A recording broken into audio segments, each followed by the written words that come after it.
Enclosed, tools are moved, tables put away.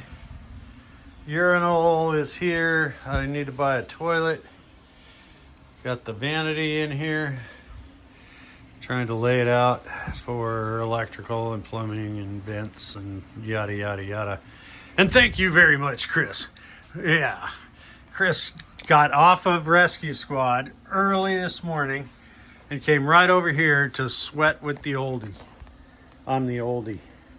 I don't know what I've done to deserve such a good friend as Chris, but here we are mixing up some mortar to put underneath the bathtub to give it support. There's half a bag, about 25 pounds here. And yeah, so put plastic bag on the bottom and one on the top, and then set the tub. What you're looking at here is a failed attempt at trying to get the bark off of this, what's soon to be a light fixture. And it's really rough here, but you can see right in the middle where that bark has been taken off.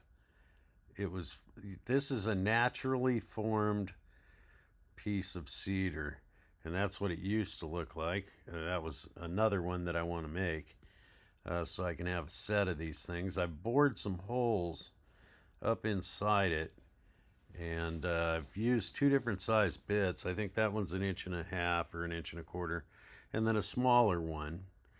And this is all to kind of nest mounting points inside it when I'll epoxy that in, at least the nut, and then I'll use some sawdust and epoxy or glue and use that to hide the epoxy. And then I'll run a longer bit all the way up it, come out the top side, and I'll figure out a way to hide where it comes out and makes the transition over the top. I'll cut a slot and figure that out later. What I've done here is threaded the wire through it, which was no easy task, and I cut a groove on the top side of it that you'll never see. I mixed up some of the shavings with wood glue and covered the wire with it. And then I had a couple other holes that popped through that I filled with some of the red cedar. And I'll let that dry overnight. It was kind of a mess, but I'll let that dry overnight and then give it a light sand tomorrow. Yeah, hot out here. I've put a coat of clear on it. Got all the parts and pieces, and it's wired, and got a bulb holder here wired, and so it's pretty much ready to go. I just put a coat of clear on it, and when that dries in a little while, I will put another coat of clear on it.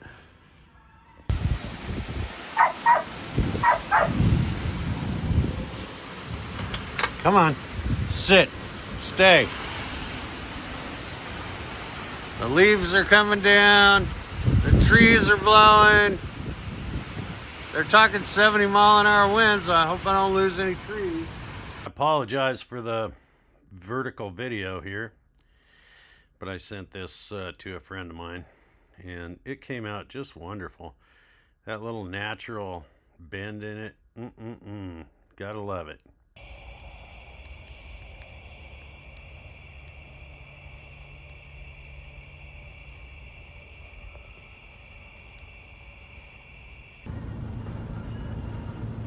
I'm definitely behind on the videos. I'll have to do a little catch up. Man, what a day to get insulation. So here's what's going on.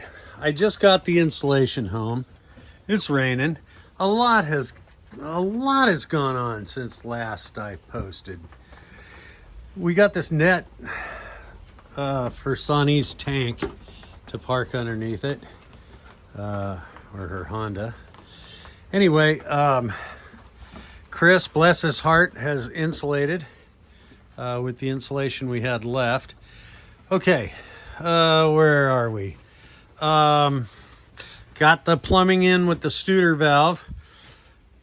Got this for this sink. Built this box behind it so I could actually run the Studer valve because it's just a 2x4 wall, and the wall plate is sitting on the rim joist outside, so I couldn't drill through it, so I had to drill through the floor. Anyway, enough of that.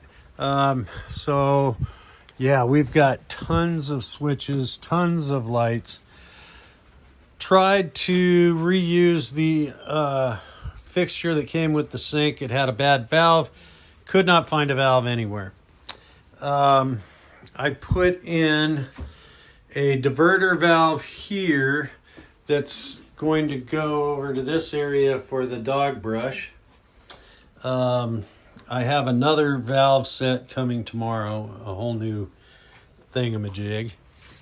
I've decided to not run a pocket door here. I'm going to do a left-handed door to get into the bathroom. It'll open this way. The toilet is going to go over there.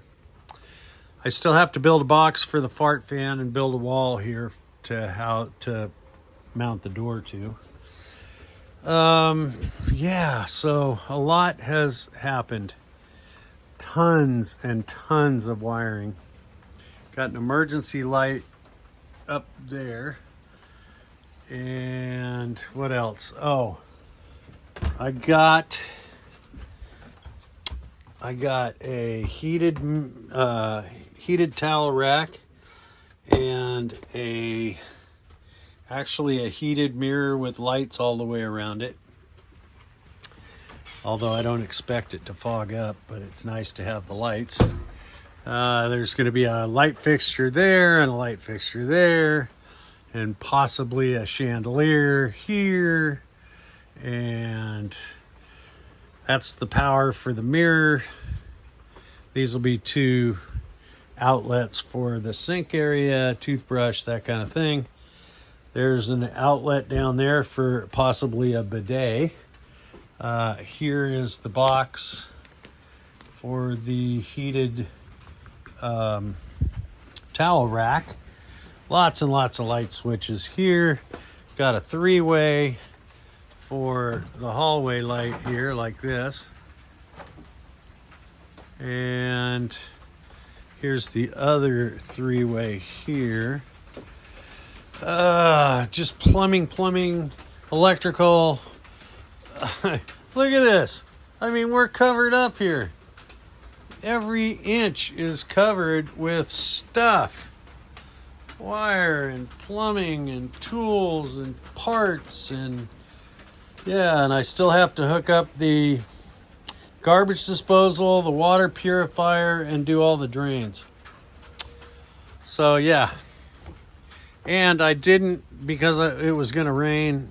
When I went to Home Depot, when I first got there, it wasn't raining, but I was afraid it would rain, so I didn't get studs to frame this wall in. But I have 2 just for this end little pony thing that'll have to go right here. And these are from the other day. So anyway, there you have it. I know this video isn't very long, but I'm trying to catch y'all up. Yeah, and this was a nightmare. Putting all this plumbing in underneath there was a nightmare. So hopefully the next one goes a lot easier, simpler. Appreciate y'all watching. Thanks for watching. A special shout out to Ethan and Bryant. They are supporters. They like the channel, so I'm giving them a shout out. Their first day of school today. They're older gentlemen, but you know, anyway. All right, subscribe, like, you know, maybe give my channel a boost. I'm losing subscribers. I lose more than I get. It's just such an eclectic channel that, you know, people that are into gardening aren't into construction, or people that, yeah. Anyway, you get it. Have a good one. Thanks for tuning in. We'll see you on the next one. And hopefully they won't be so far apart. Bye.